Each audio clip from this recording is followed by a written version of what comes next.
No, this is of It today. is another. Okay. Here we Oh. are, and this is the one of tomorrow. Oh. Nice.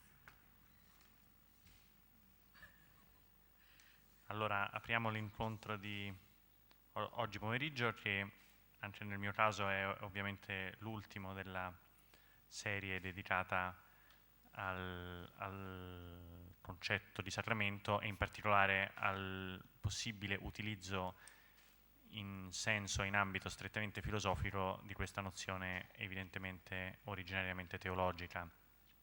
E la volta precedente avevamo in qualche modo cercato più direttamente una valutazione teorica della proposta che sottende al progetto, ossia quella di vedere il Sacramento come una radicalizzazione dell'analogia.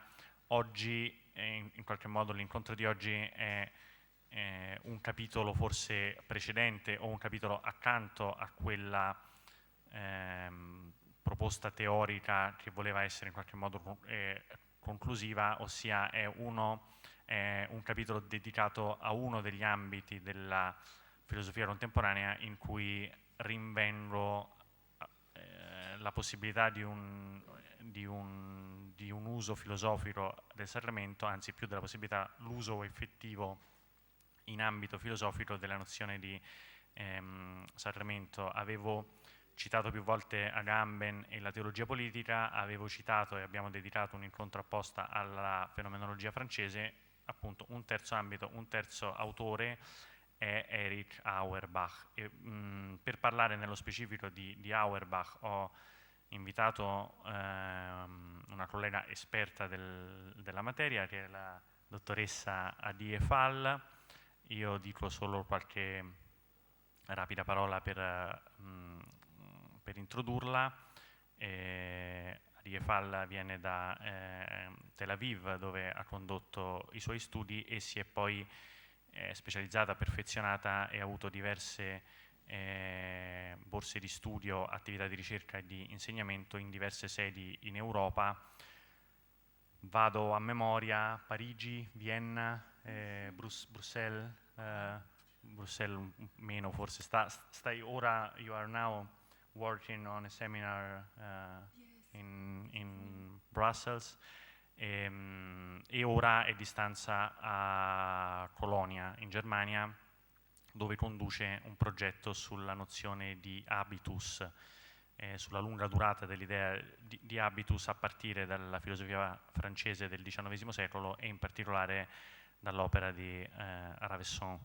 E si è dedicata principalmente a un ambito che è di filosofia della storia dell'arte e ha concluso di recente, traendone anche una pubblicazione, uno studio su Panofsky e si è occupata appunto lungamente di Auerbach e della nozione di figura, e per questo le ho chiesto di intervenire oggi. Le lascio subito la parola. Il seminario sarà in inglese e se abbiamo tempo, adesso valutiamo con i tempi, io posso fare delle rapide sintesi in alcuni passaggi, però appunto vediamo come vediamo di volta in volta come ci organizziamo, perché lei stessa, avendole io esplicitato il carattere sperimentale degli incontri, ha preparato credo un'esposizione piuttosto orientata in senso dialogico e in senso partecipativo, quindi vediamo qual è la maniera migliore di procedere, anche perché se c'è questo aspetto dialogico e partecipativo diventa più difficile controllare l'orologio e quindi terrei la parte di traduzione, eventualmente la ridurrei al minimo indispensabile. Quindi la ringrazio ancora una volta e le do immediatamente la parola. Thank you very much. It's up to you. Up to me. Thank you very much, Francesco. I'm really, really happy to be here and for the occasion to more to the. Yes. Okay, something like that, or perhaps like this. Very nice. Okay. And it is really, really a peculiar and interesting occasion for me to think again about the figure. I am engaged with this issue for a couple of years yet already, and I think that for me this challenge that Francesco have put on the table to make this rapprochement between the sacrament and the figure, which wasn't my idea, was his, made me, I think, rethink several characters of the figure itself, and to clarify to myself several essential characters of the figure. So, firstly, much gratitude for that, and also for you inviting me and having me here today. Because I understand that first of all, we have quite a lot of time, so we have 3 hours in which we also want to discuss and to talk together. But on the other hand, Francesco told me that the framework here could be, and I could allow myself to try to be a little bit more experimental in my attitude. Then I decided to write this text a little bit not like any other lecture. The text is really, in a way, divided to more compact chapters, and I thought that it will be very good occasions to really. I will read one chapter, and then we could, if there will be questions in the middle, we can always begin a discussion and take it wherever we want and stop. And therefore, I don't know if we will make all the text till 6 o'clock or not. But then I will have the chance to complete it to the written version. Okay, and of course, don't hesitate. Really, don't hesitate to stop me. If something needs more clarification. So, again, a small introduction. Hello, everyone. I would like to begin by thanking again and again Francesco for this most generous invitation to come to Verona to talk with you a bit on figuration. Francesco's invitation somehow forced me to return both to the figure essay itself and to several occupations with it that I carried out somewhere from 2006 onwards, and to regather it with the sacrament in mind. I will try to divide my words into 2 parts. The first part will be mainly informative and introductory. I will tell you a bit about Auerbach's work in general, as well as about his essay, Figura. And then we'll continue to discuss several central characters of what could be referred to as Auerbach's understanding of figuration, and especially regarding the question of the Auerbachian realism. We will then have time for questions and clarifications, and naturally, do not hesitate to pause me beforehand when you would like to inquire further regarding any of the details I will be mentioning. I will suggest then to have our pause, and after which I will continue to the more interventionist part of this meeting in order to enable a discussion of the relation of the figura and the notion of the sacrament. I will try to present you with my version of understanding of the figure as a plastic reality. As many of the sacraments, and most centrally the Eucharist, include an explicit plastic aspect. I will then try to approach the sacrament from the side of the figure by trying to think of 2 paradigms of Christian figuration: the sin of the transfiguration and the relic object. Only towards closing, I would suggest in what manner, from the point of view of the realism, as well as the plastic character of the figure, one could approach perhaps the reality of the sacrament, even if not to the point of perfect conceptual unification between the 2 terms. So let us begin with the informative part. Erich Auerbach, some introductory remarks. So, part 1, Auerbach. Who was he and what did he do? Erich Auerbach was born in Berlin in 1892 to a Jewish family. His first doctorate was done in the domain of law in the University of Heidelberg, where he was in relation with the Max Weber group, which included also persons as Georg Lukács, Ernst Bloch, Ernst Rolsch, Emil Lask, Georg Simmel, and Friedrich Naumann. Between the wars, he already managed to finish his second dissertation and promotion in Romance philology, completing his thesis in Greifswald in 1921. And this dissertation dealt with the technique of the Renaissance novella in Italy and France. During the 20s, Auerbach worked in the Preußische Bibliothek in Berlin and was mostly busy working on Giambattista Vico. And in 1924, he published his translation to the Scienza Nuova. In this phase, Auerbach was interested not only in Vico's approach to the philological method, but also in its vitalist, neo-romantic interpretation by Benedetto Croce, which Auerbach partially criticized. In 1929, Auerbach took over Leo Spitzer's chair of Romance philology at Heidelberg when the latter moved to the University of Cologne.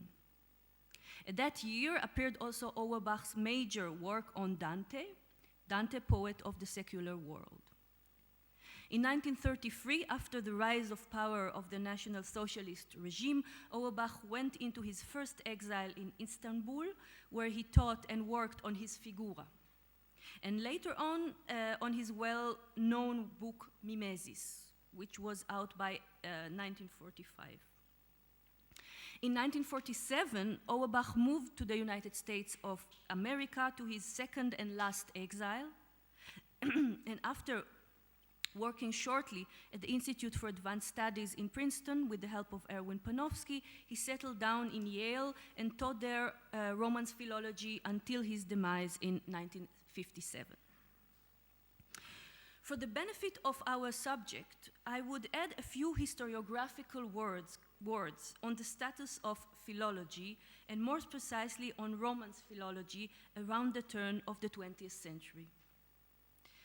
Romance philology is a relatively late branch of modern philology, a philology which is interested in text produced by authors practicing all languages, evolving from and including the Latin. It is a branch of a wider philological school which is known as New Philology or Neuphilologie, that was established around the beginning of the 19th century and whose important center was the University of Bonn. Neuphilologie was the school of philology that made the decisive move of the widening of the scope of philological inquiries to go beyond the borders of the classical Greek and Roman world. Thus, Neuphilologie wanted to treat language as a scientific field in all of its forms, including its non-classical and extra-European ones. One of the central branches of this neo-philological surrounding was the Romanist one, or the Romance philology. As you see, Neuphilologie produced the still contemporary divide between German philology and Romance philology. You know, I just talked with a friend, philologist friend, a Romanist, who told me she wants to make habilitation in German philology, and she cannot do it because Germanist and Romanist don't talk to each other in Germany. So it's really like two extremely divided branches of actually doing science of language. Yes. One should note that Romance philology, who is occupied mostly with French, Italian, Portuguese text, was essentially a product of a German-speaking culture. The work of all great Romanists like Ernst Robert Curtius, Leo Spitzer, and Erich Auerbach were developing a way of thinking with text, thinking with words.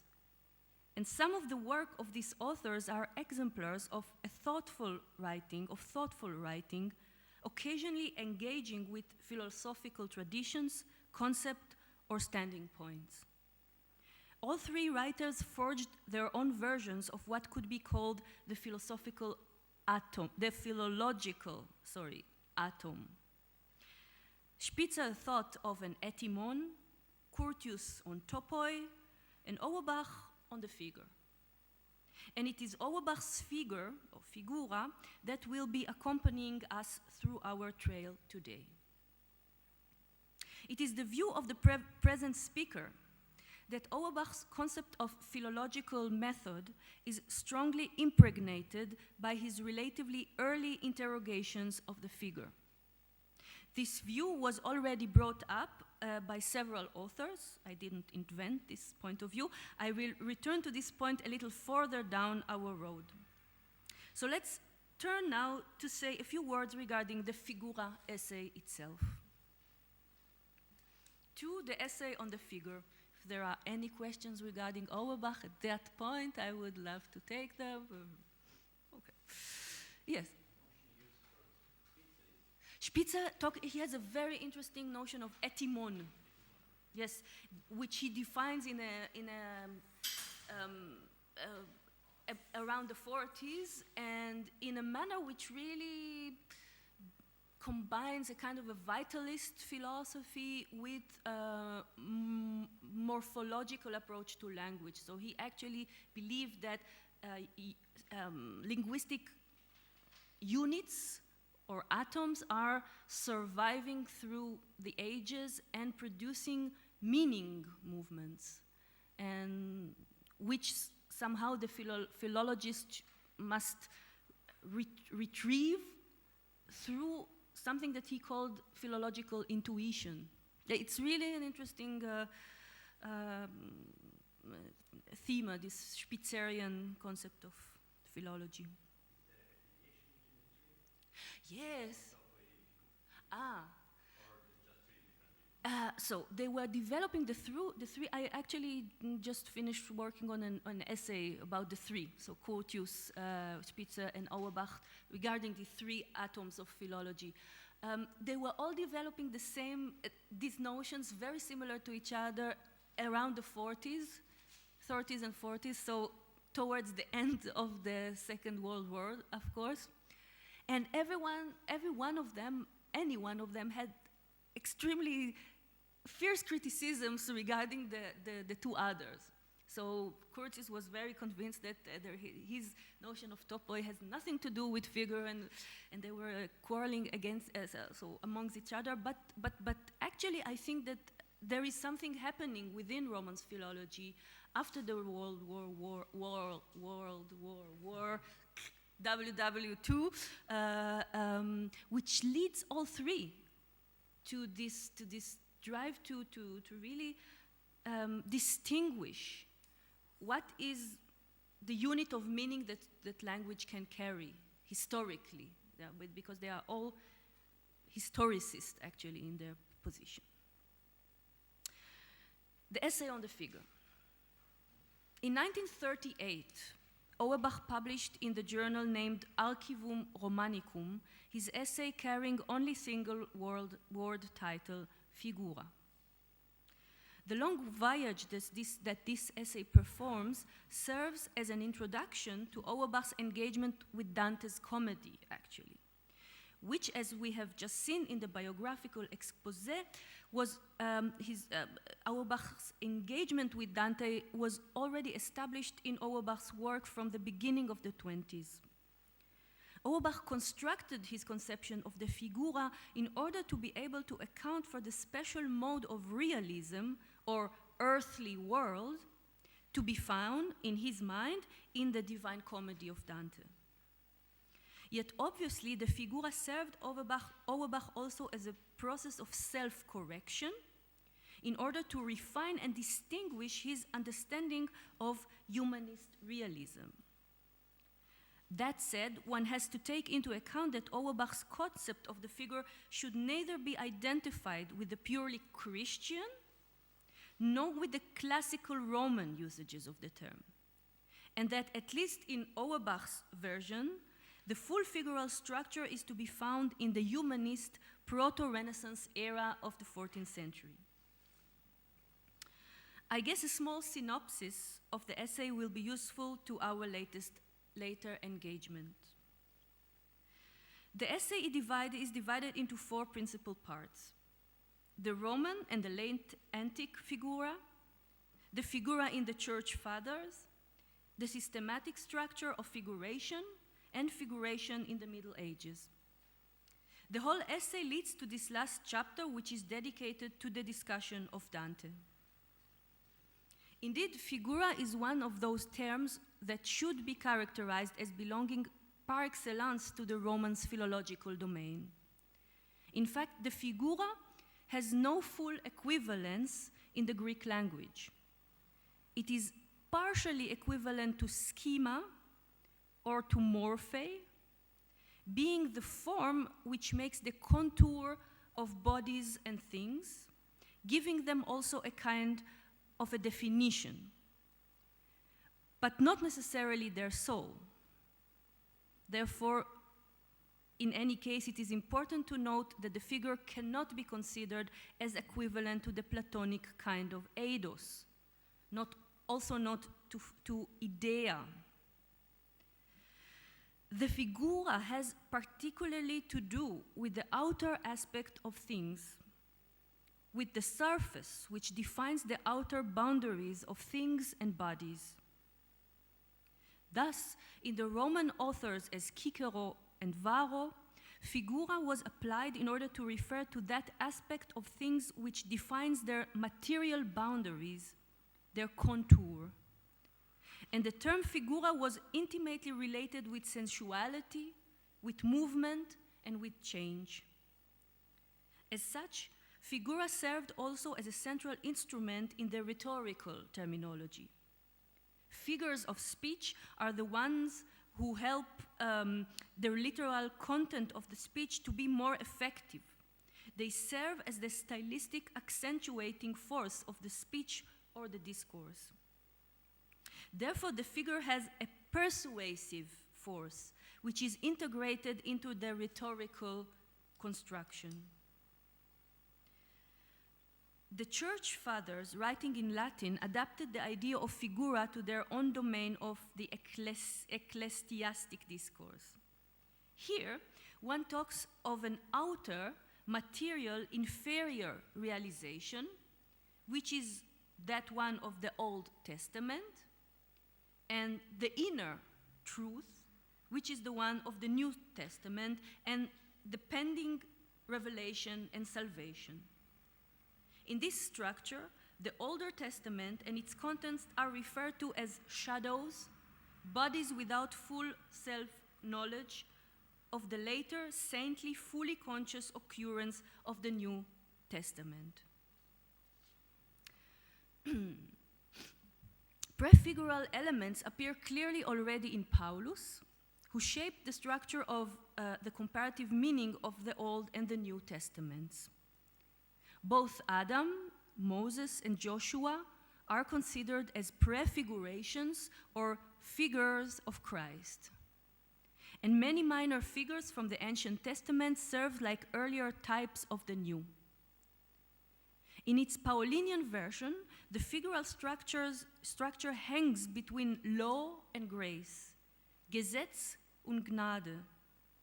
The work regulations of Judaism are no longer necessary since Christ's sacrifice that brought the former to a realization and salvation, Erlösung.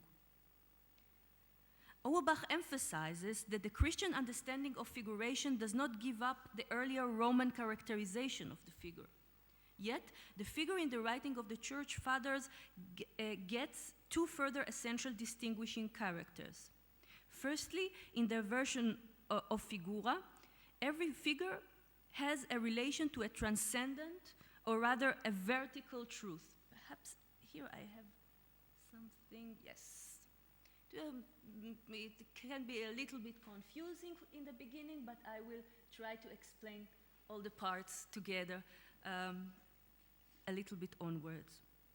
So firstly, in the Church Fathers version of figura, every figure has a relation to a transcendent, or rather a vertical truth.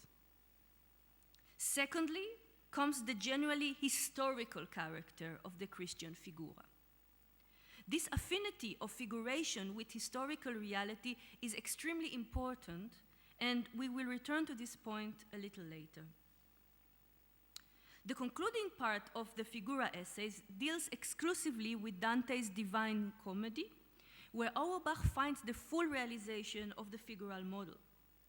One should, in that sense, note that already here, Auerbach is actually using the figural structure in order to construct his own essay, as the later manifestation, like Dante's Figura, is presented as already hinted at, yet not yet actualized in the earlier versions of the term. You see, so what I'm trying to suggest, and again, I'm not the only one who's suggesting it, that even though Auerbach did not explicitly develop a theory of historical figuration, he uses figural dynamics in order to construe a lot of his works. So in that sense, we can take the figure and what he says about the figure within the Christian structure of history in order to understand how Auerbach himself conceived of his philology and doing history. Now, what happens in the humanistic 14th century late medieval version of figuration? What happens there is that the truth or the reality from which the story is told is the currently happening. It is Dante's own time and place, his city and fellow citizens, his beloved Beatrice. Yet the figural structure shows Dante himself as the Hauptfigur in the Commedia to meet Virgil and to stroll with him up and down the veins of history, a voyage which is laden with theological and moral contents. Now I come to the part which is called Figural Realism. So, and now we will start to work on this scheme. So, some questions, clarification regarding the Figura essay itself would be. I don't know if you are going to I don't understand exactly the relationship between this biblical in a way. Yes. Schema, with this vertical, this clear, this vertical moment. And then you quoted also the context of rhetoric. Yes. Where it's more difficult for me to find this verticality. Right. So I will. Yes. Okay. So I will just clarify. Yes, I was. But you listen very, very well. So you got all the parts. Perhaps the structure wasn't totally clear. So first, the essay itself is chronological. So it begins with Roman times. It goes through. It doesn't deal with biblical. So the biblical material comes only when we talk about Christianity. And it is a question if we can actually apply figuration also to the biblical textuality itself. Probably not. So probably we are talking about a really Romanist issue, which begins in Roman times and go through the Christian textual and historical production. So that is regarding the Bible. There are some hints to suggest, not in the Figura essay, but in Mimesis, the little bit later one, that there are some writers who think that Auerbach suggested, not explicitly, that actually Figura comes from a biblical way of telling things. Yet it is extremely true that this verticality and this transcendent vector, which is so central to Christian figuration, is absent. There is verticality, of course, in historical in the historical conception of the Bible, but it is not a verticality in the sense of an organizing narrative thread. It is more like a kind of an interventionist. God decides suddenly, and then there is history. But there are some recent essays regarding Auerbach and Judaism generally, and there is also one which is called Erich Auerbach and the Judaizing of philology, which actually suggests there a more intimate connection between Auerbach and Judaism, and perhaps also that Auerbach was in a way engaging with figura in order to talk about the Jewish-Christian exchange, which is possible, to prove this possibility for exchange. But it is in controversy in research these days still. Then we talked about Bible, we talked about verticality, and rhetorics. So rhetorics, actually we find, or at least what Auerbach quotes in his figure essay regarding Roman times is mostly taken from writings that regard the art of rhetoric. And there this tradition of figuration in rhetoric was actually, as far as I'm not a specialist in this orientation, but it comes already from Aristotle's rhetoric, and it goes much later until 17th century French classicism. And there you can find a lot of material regarding the importance of figuration in rhetoric by, for example, Genet, who wrote a lot about that, and Fontanier in the 19th century. So it is a very, very, I would say, important and central tradition. And in this tradition, figuration or topoi, sometimes, and then this is actually Spitzer's, because Spitzer was talking about topoi. Yes, sorry, yes, Curtis, yes. So figures or topoi of discourse are those parts in this discourse which don't have a full connection to the literal content of a sentence or a written expression. Which means that actually everything which is supplementary, everything which is added to discourse in order to make the discourse more effective, more accentuated, is figural means in rhetoric. So in this sense, for example, Genet would say that figura, or the figure, has a strong relation to all that which is not literal. And that is aspect of the figure which Auerbach also notes but not emphasizes. And therefore, then actually figuration will be all that which is responsible on the one hand to everything which is stylistic in rhetoric, making the voice more loud, or using metaphors and so forth, or on the other hand, more machtig, also more powerful, yes, authoritative. What gives the authority to the discourse? In the rhetoric, no, and this is also Auerbach doesn't talk about verticality in this case. This is why I said.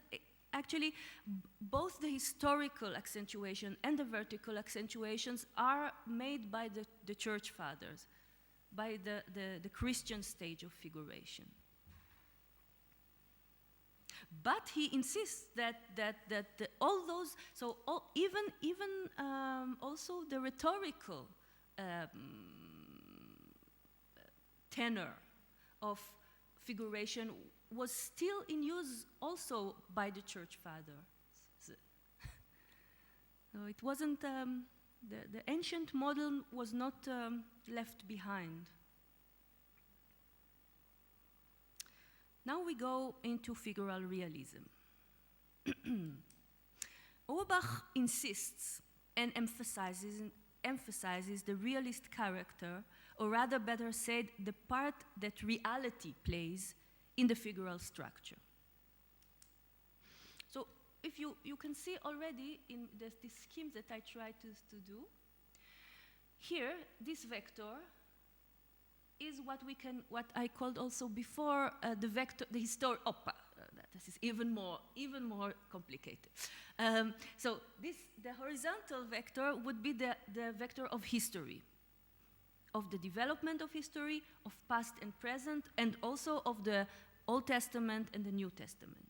This is the sequence or the diachronical vector. And then you have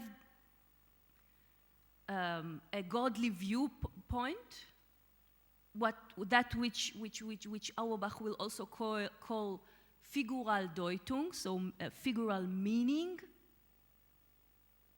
which is always from the beginning or always already realized. It doesn't, God knows in his Vorsehung from the beginning to the end what will be the sequence of the historical movement. And most importantly, we will return to that, this viewpoint, this godly viewpoint, which arranges the figural structure, is untimely.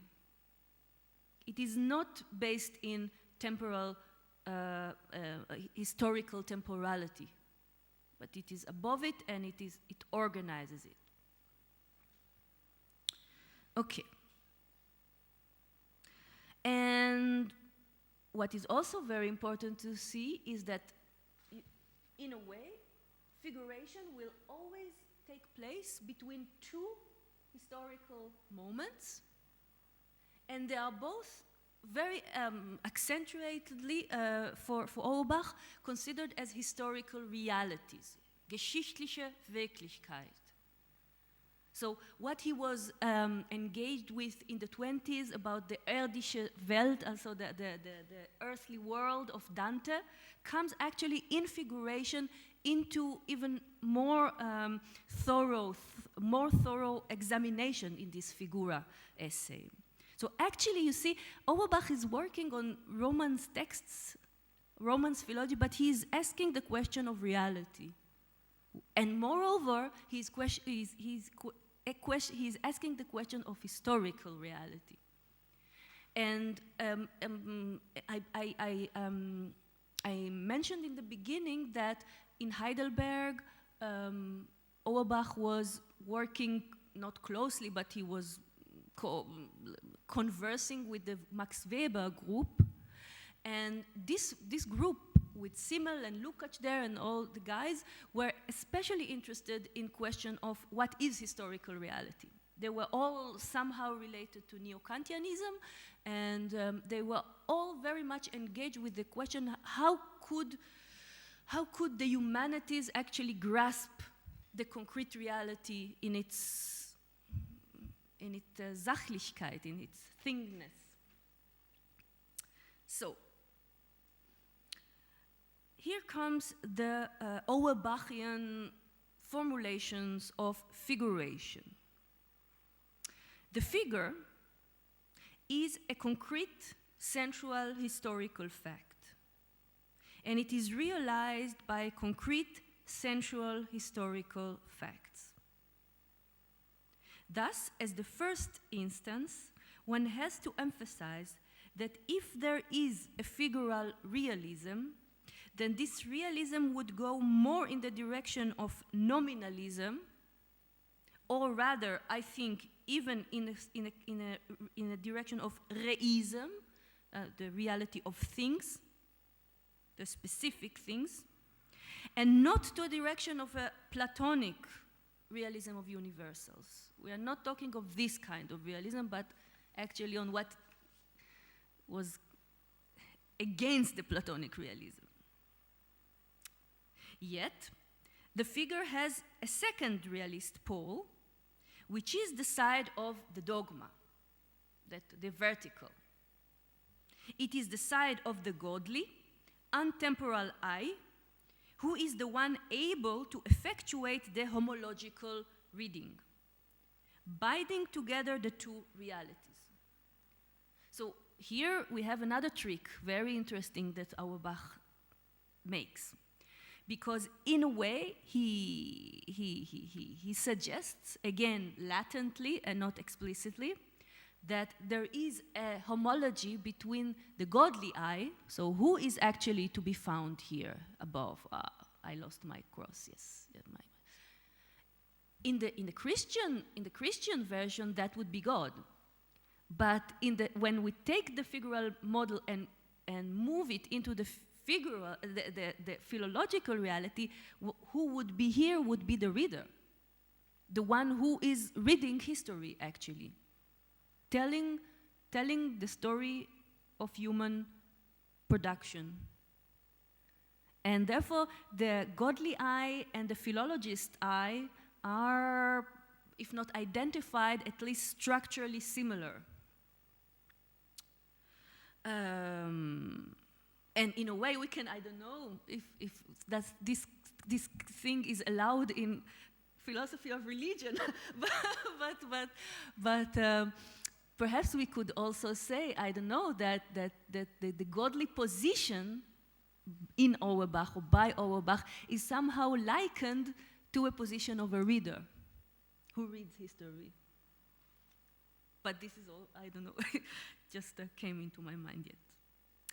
Okay. Question? Oh. The question from Auerbach, the fact that if the reader is dead, it's not historical. Mm-hmm. Exactly. Very important. Very, very important. Yes. Because, why is that so important? Because all this is how I work and read Auerbach's work, and what is interesting for me, especially in Auerbach, is actually all this debate and quarrel regarding historicism, which is extremely important for what I do. And Panofsky was also a part of it, and of course, and all that. And the thing is that around the 20s, all those guys, also in Heidelberg, but also in the other schools of neo-Kantianism, like in Rickert and Windelband, they were all very much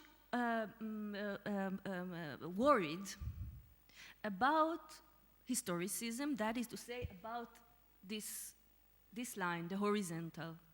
And they said, okay, because historicism said, okay, we have actually being human as being historical. It's the same thing. And we don't have any measure.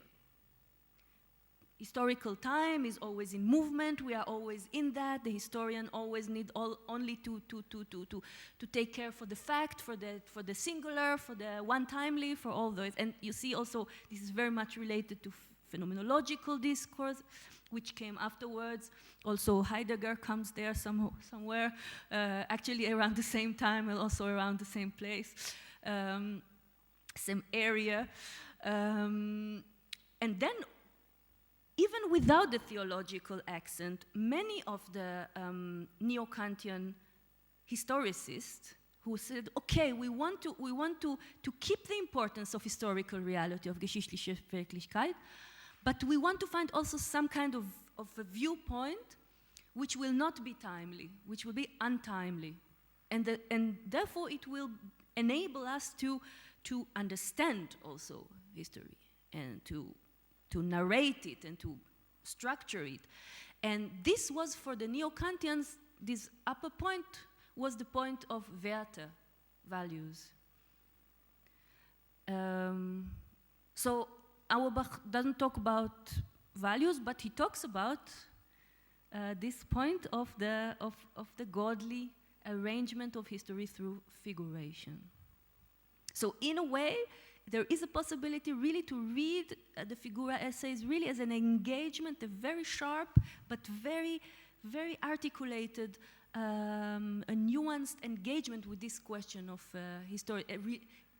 historicist relativism, and how do we get out of it. Several times in his essay, Auerbach defends the realist cause. For example, he states, an incarnation, a wonder, are really happening things. Wonders happens only on the earth. and incarnation is flesh. Therefore, it is astonishing that between reality and signification would exist such a deep abyss. Is the earth, this is all translation from the German version of Auerbach. Is the earthly Jerusalem not a historical reality because it is a figure of the eternal Jerusalem? The necessary and useful, unavoidable theological meaning does not force us to give up Beatrice's historical reality, just the opposite. This was all Auerbach. In a more concise manner, Auerbach expresses the realist formulation of figuration thus. Figuration is something real and historical, which presents and announces something else, which is to the same extent real and historical. The bilateral relation of the two events is recognizable by coordination, Übereinstimmung, or similarity. Perhaps here comes the part of analogia. Yes. Therefore, we have a situation in which two concrete somethings are holding a bilateral relation which is recognized by an analogical coordination. Yes, this is very also important to, because this is also a question that I get a lot regarding figuration. So, of course, for example, one of the questions that I get very regularly is, why is that not just Hegelianism, actually? Why is that not? And of course, yes, well, Auerbach himself, because there is a kind of a development in history, and there is always some kind of a B part relationship within history, and there is some mediating point. And of course, Auerbach did know Hegel, and he was also aware of the idealist roots of what he does. But I think there are several points to say why that this is not Hegelianism. But in any case, what is most important is that we are not talking. So, in the Christian formulation, we can say the later realization is like the fuller, and therefore we could call it the master signifier, right? And without this later master signifier, the reality A will not have its meaning. But the thing is that already in the Dante's manifestation of figuration, and much more so when Auerbach go further into modernism, he really emphasized the fact that between the two exists bidirectionality. The two historical moments, the two historical members of the figural union always, in a way, influence each other. They really coordinate in a kind of a co-definition. Because in the same way that historical reality A gets its definition or localization by the B also leans on the weight of A in order to carry it, and in a way like in the Roman rhetorical figure, to amplify its tenor. So for the workings of the figural reality itself, there is always some kind of a very tense balance between the two historical reality, which are still both only two historical reality. It's not that ontologically one of them is superior. Of course.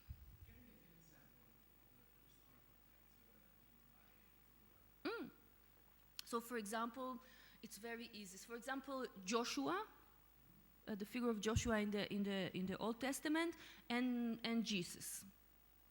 So, when Joshua is considered as a prefiguration of Christ. Okay, he was only Joshua. And when I say he is a historical reality, perhaps there your question also goes. Also for Auerbach, it doesn't mean that necessarily there was the event Joshua, but it means that Joshua is a part of a textual historical reality. He is written in the Bible. So he is a unit, a historical unit in that sense, not in the essentialist sense.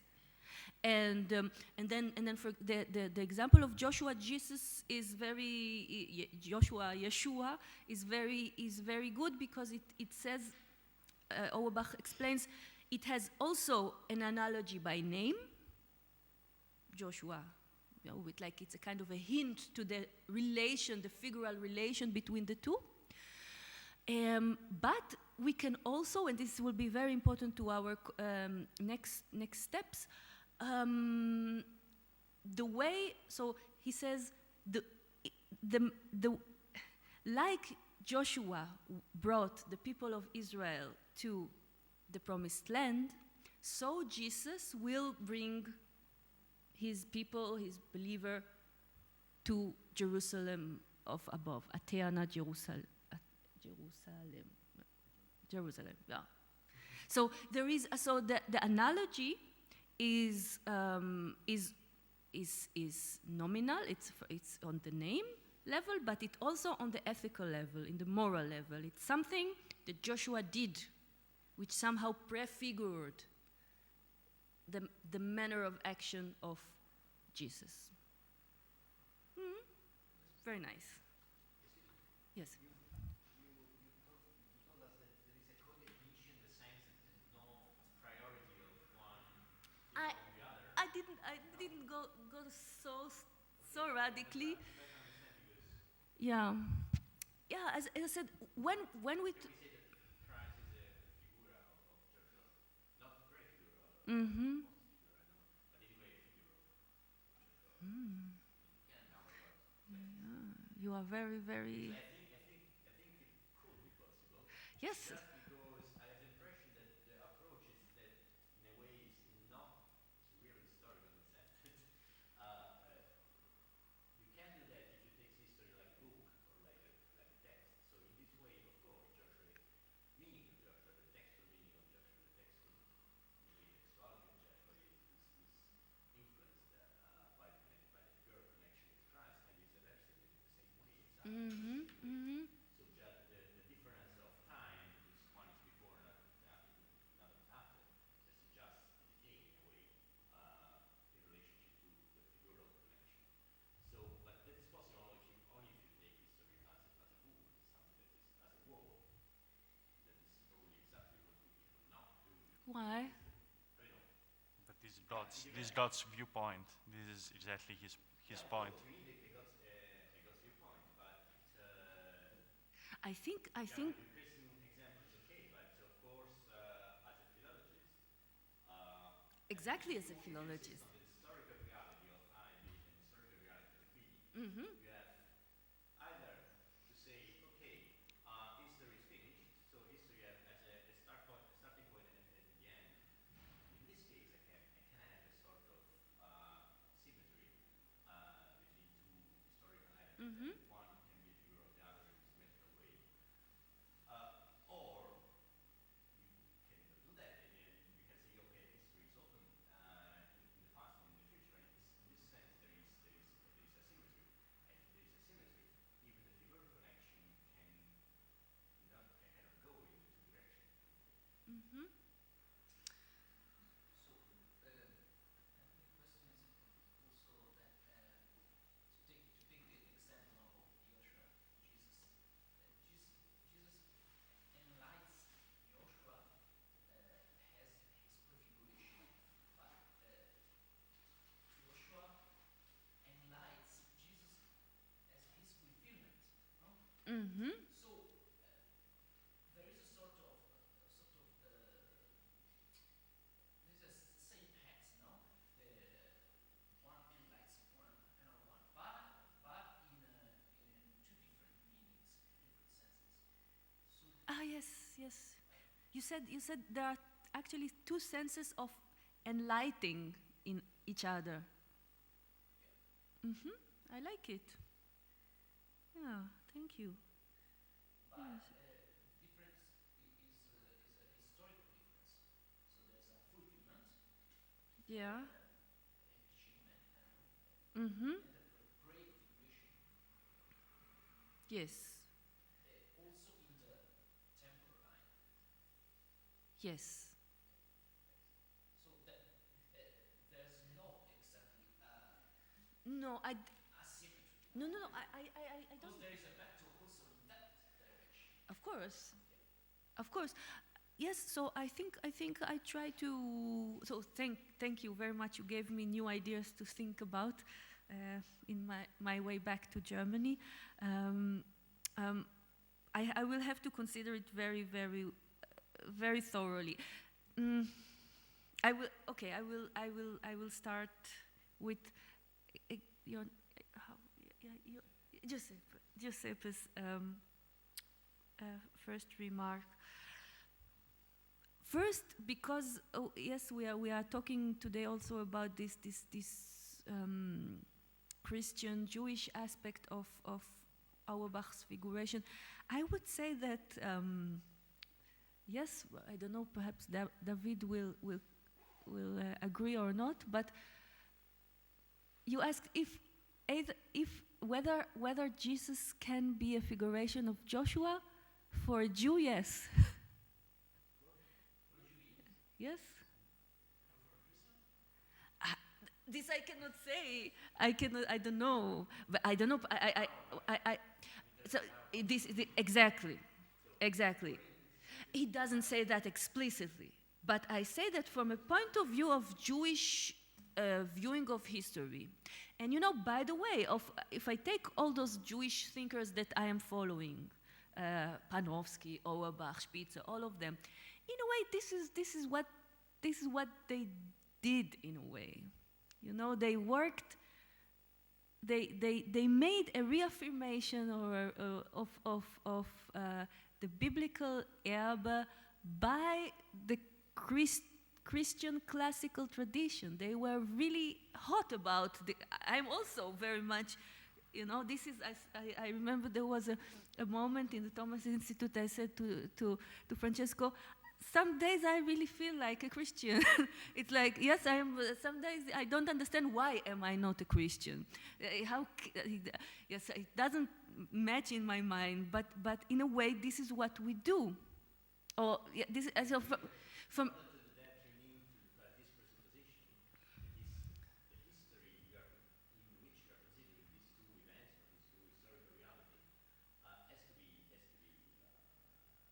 Finite.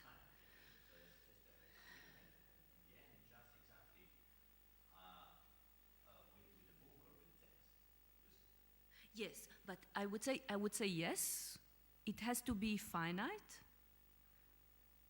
Even though, again, it's very, very difficult to apply mathematical coordinates on the concept of historical reality, because even if, again, from a Bergsonian point of view or Zenonian point of view, it's like, even when history goes from 1 o'clock to 2 o'clock, a lot of things can happen within that duration.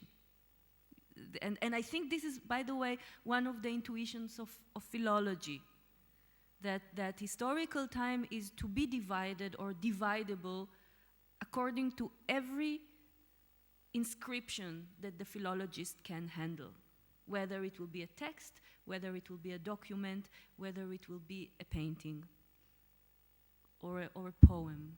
But this is, I think, what characterizes the philological position of this Romance philology, that for them, you said, is history a book? Yes, indeed, for all three of them. So they were doing, Spitzer called it literary history. So for them, history is approachable only by, this is also, by the way, this is Vico also. The history is the history of what man made, the deeds of man. So can you reformulate the questions about realities, saying that what is important in this approach is the consideration of meaning of this historical reality, not of the historical reality per se. Yes.